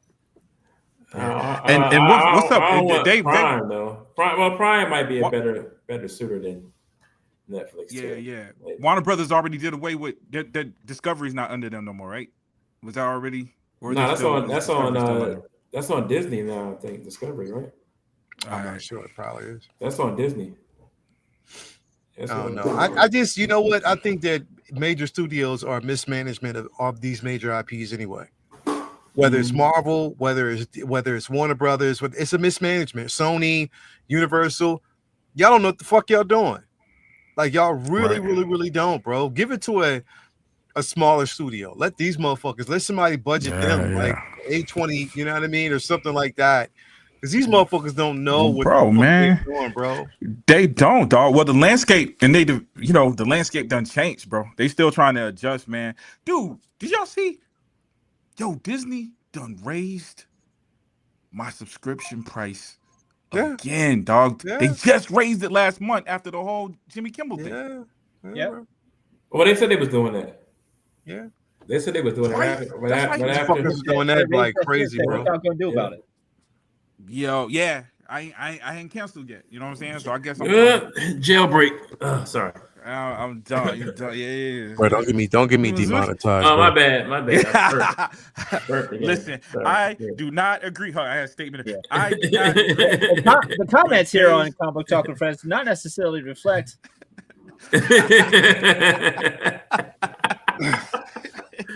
Oh man. Locked up. Man. I'm definitely not on that, bro, because like I said, I think any and everybody should get paid. So I don't want to locked up. Don't do that. But anyway, I'm hoping, bro, and I'm hoping that he can still maintain, that within this particular space, they let him stay, let him create, let him flesh out his vision. Yeah. I think that's fair. Yeah. Let him flesh out his vision, bro. Let him do it. You know what I mean? Like, let him do it because, again, just keep in mind, it wasn't his fault. As much as we want to think it wasn't his fault. That whole situation happened with Cavill and all them wasn't him. It was fucking Zaslav. Yeah. And the mismanagements of PR that was happening with them, they fucked it up. That was awful. That's why I really thought that he was the one behind all that shit. Nah. I was real mad at that. Because it started breaking down before. You got to think. Bro. Black Adam came out. That was his attempt. He did that on his own, right? The Rock tried to, but it was already. The writing was on the wall before that, way before that. Yeah, bro. But the Rock set us up for failure with all that shit he was saying too, bro. Yep. Yeah, dude. They put that 4-hour Justice League on HBO. People loved it. Yeah. In HBO, people at the studio was still shitting on that. Yeah. You know what I mean? So even something success, they was shitting on the success for whatever reason, yo. But that told me right there that it's like, bro, if you can't, then it hit the theater. Bro, if you can't even see, they were arguing with fans, right? Like, and then when they put that shit out, bro, they were like, "Here, fine, but y'all shut up now." Like, what is like? That's literally how they was talking. Right. Yep. And then it put it in the theater, and for something that was making you fucking money. It was making you money. Right. But what the fuck you think? Like but you know what it was too? A little bit of it was, dude. That is a Ray Fisher, dude. That Cyborg storyline. To be able to see that 4-hour cut, right? Yeah. Put in perspective how fairly the movie was treated before that. I think that's why they didn't like it, because it was almost like, look what Warner Brothers didn't want you guys. They checked that was weird. And I'm not saying that necessarily that was a master. Like 4 hours is a long time. That was never going to be in the movie theater. But to take out that Cyborg storyline, once you see it, it was like, yo, that was a weird move. To have it centered on that and take that out and release a movie, to edit a whole joint around, foundation of the film. That's exactly. And we didn't know that going in. When you saw the 4 hours, like, yo, this wasn't just scenes that were cut. Because you were thinking that Cyborg the foundation. This is what it was built on. Right. Yeah. Well, it made and that makes sense why the actor was mad, why people, you know what I'm saying? So that's what it was, dog. So again, the writing was already on the wall. They didn't want that to succeed. Bro, come on. Up, you know what I'm saying? I still wish Ray would have chilled a little bit. That's the part.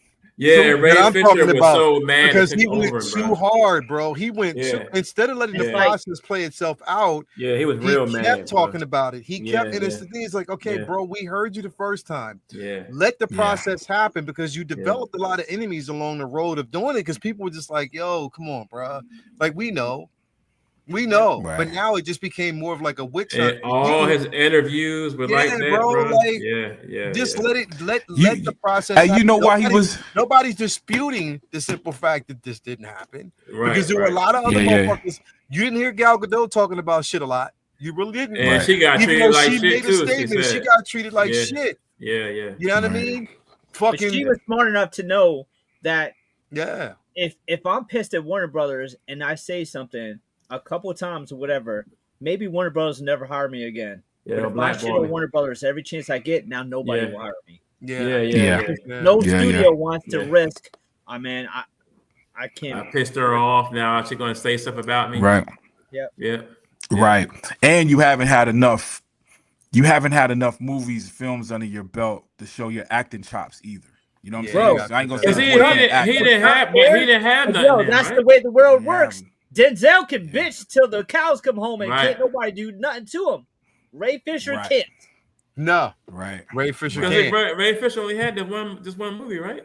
Yep. Just Justice League. He had this movie. He's only another movie. Zack Snyder. The piano. He's only worked with Zack Snyder, and that last entry. He did a couple other side projects, but that Rebel Moon shit. That Black Moon. Bro, that Rebel Moon was a bag of doo. Yeah. Oh, like, my Lord. Bro, that was a waste of every ounce of my time watching that shit. Yeah, Rebel Moon was bad. That was a miss.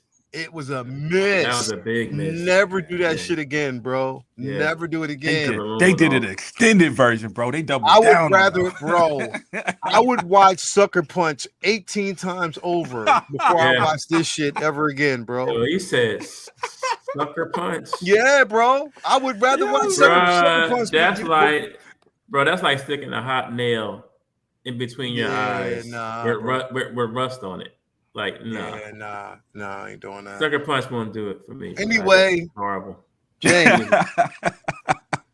he said, "Don't you disrespect the Sucker Punch." Oh my God. See, I didn't say nothing, man. I feel like you guys are right. I'm saying that shit is horrible. I was still Team Snyder completely at that time. Sucker Punch, bro. I'm saying it was beautiful eye candy. But Stop lying. You know what's the sleeper? What's that Guardian of the Owls? Guardians of the Owl movie. We call it the Owl movie in my house. Is Dick Grayson in it? But that wasn't as bad, bro. Nah, it was animated owls. Nah, it wasn't. It was long, slow, but it was dope though. Yeah, it wasn't as bad. Everything else after that, though, he need to stop. Anyway, Sucker Punch. James, good luck to you, my brother. I hope you succeed. I hope things aren't as difficult for you going forward and everything changes, bro. I will say that, but damn, it's gonna be tough. Yeah, it's gonna be a tough one. We'll see how it goes. Oh yeah. In the end, but definitely, man. Listen, thank you guys out there for being with us, man. We definitely appreciate it. We'll be back here next week, same time. You already know how it is. For more to talk about, hopefully, Jay has read the Ultimates, and we'll kind of get into that as well because I do want to talk. I'll be on it too. No, whoa! The Ultimate Wonder Woman to 12. No. I'm only on 8. No, not. No, I mean, absolutely. The Ultimates. You're talking about Ultimates. My bad. I'm tripping. The Ultimates. Yes, read the Ultimates, bro. I'm not talking about. Yeah. Oh, boy, and also make sure you read. I'm about to get heated. Hold on. Make sure you read. Also, bro, pick up that last entry of Superman. The KO John. The KO John. That shit was fucking dope. I love that book, bro. That was probably one of my favorites from last week, especially the ending. But they're supposed to have like it all the way into the one person to stand the winner of the whole shit, right? We got to get into that next week and do a KO. We got to get it. Yeah, that's how they explain it. But if it's not Superman, I'm gonna be pissed.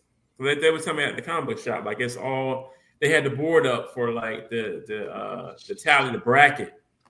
Read if you don't read Absolute, read KO. I'm not reading Absolute. I read KO. I'm not reading just read KO. If you don't want to read Absolute, just read KO. I'm only reading Wonder Woman from Absolute. Because KO is going to get you kind of caught up a little bit more as to what's going on. Read KO.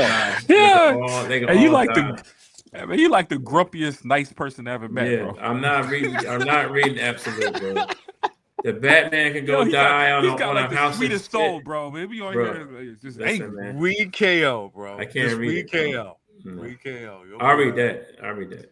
Man, get you a KO and chill out, man. The Batman Superman can go die on a pile of shit somewhere in the desert. I hate them two fucking stories.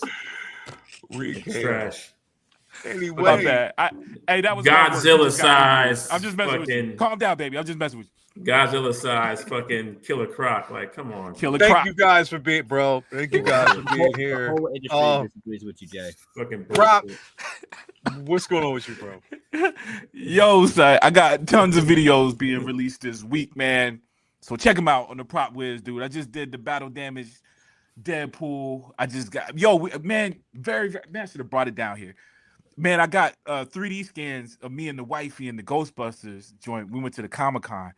So I dropped loot on that, man. Yeah, we can only get it 9 inches. Did you paint them? You got an airbrush them? 3D prints painted. It's crazy, dude. Like, it came the New Era logo, yo, it prints it painted.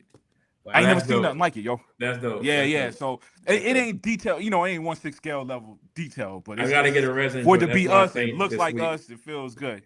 Yeah, man. So I did. Did you open your R2 yet? Did you open your R2 yet? The Home Depot one. I didn't get the hands on it.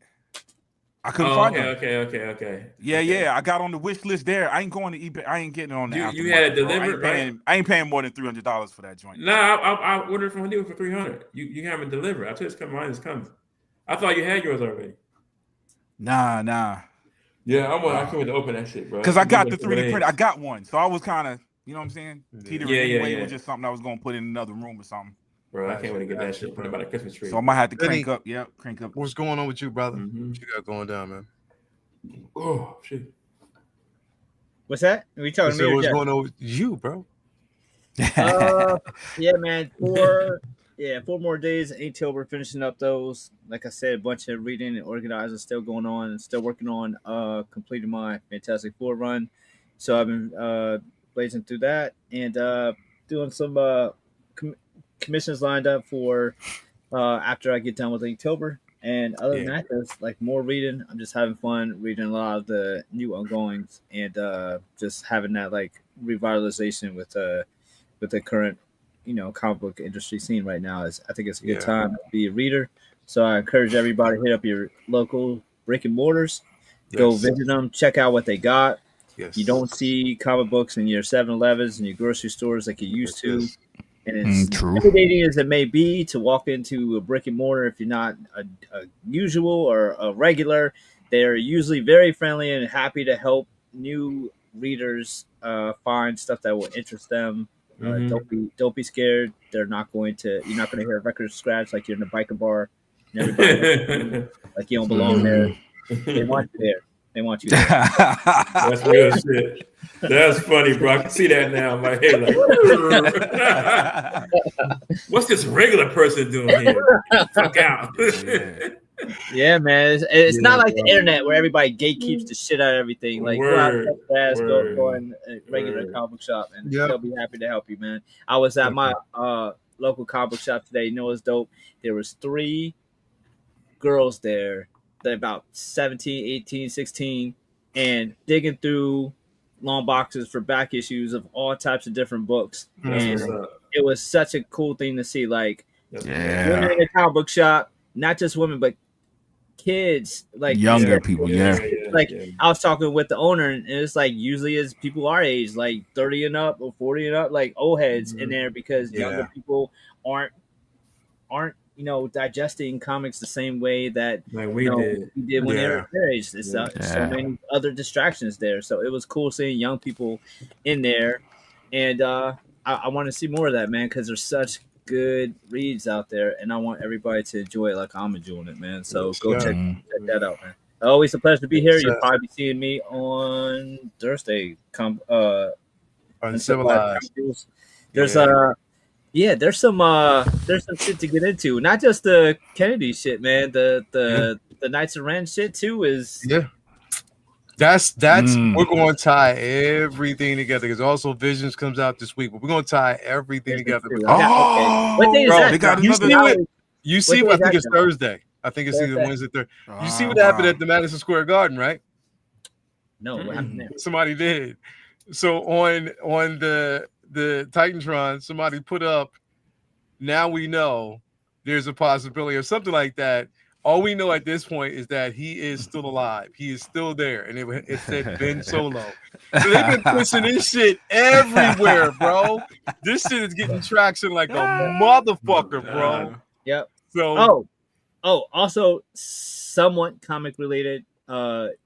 Dairy dropped last night, bro. It was a phenomenal. Me and the family just watched it. Episode, bro.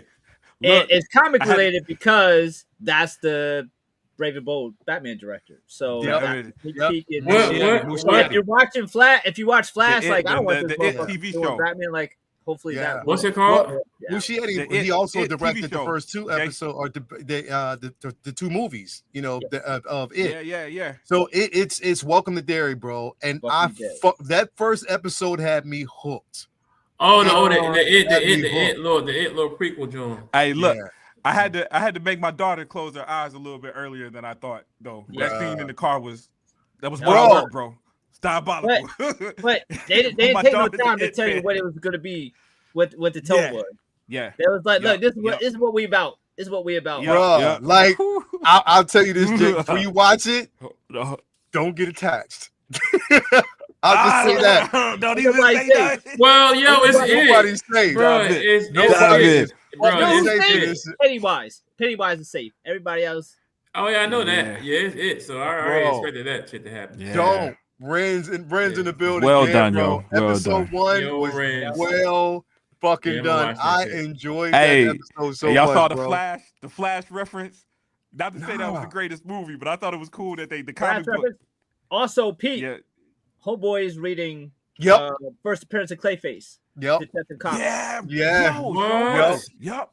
His dad, because his dad pulls it out and throws it across the room. And Flash, if those Flash comic, No, that was the Flash. That was the Flash cover. Flash, but when he was in the bed, he was reading the Batman. I gotta watch it. So they're making subtle references to shit, bro. But that fucking first episode was everything, bro. I love it. It's Pennywise, so I'm not surprised that motherfuckers gonna go get off the way, but the way it is looking in some of the episodes that they're teasing, I'm like, oh fuck, I can't wait. This shit is so good, bro.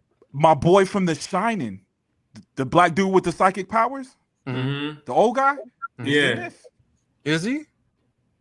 Yeah, the one that was in the hotel driving the Jeep. Yeah.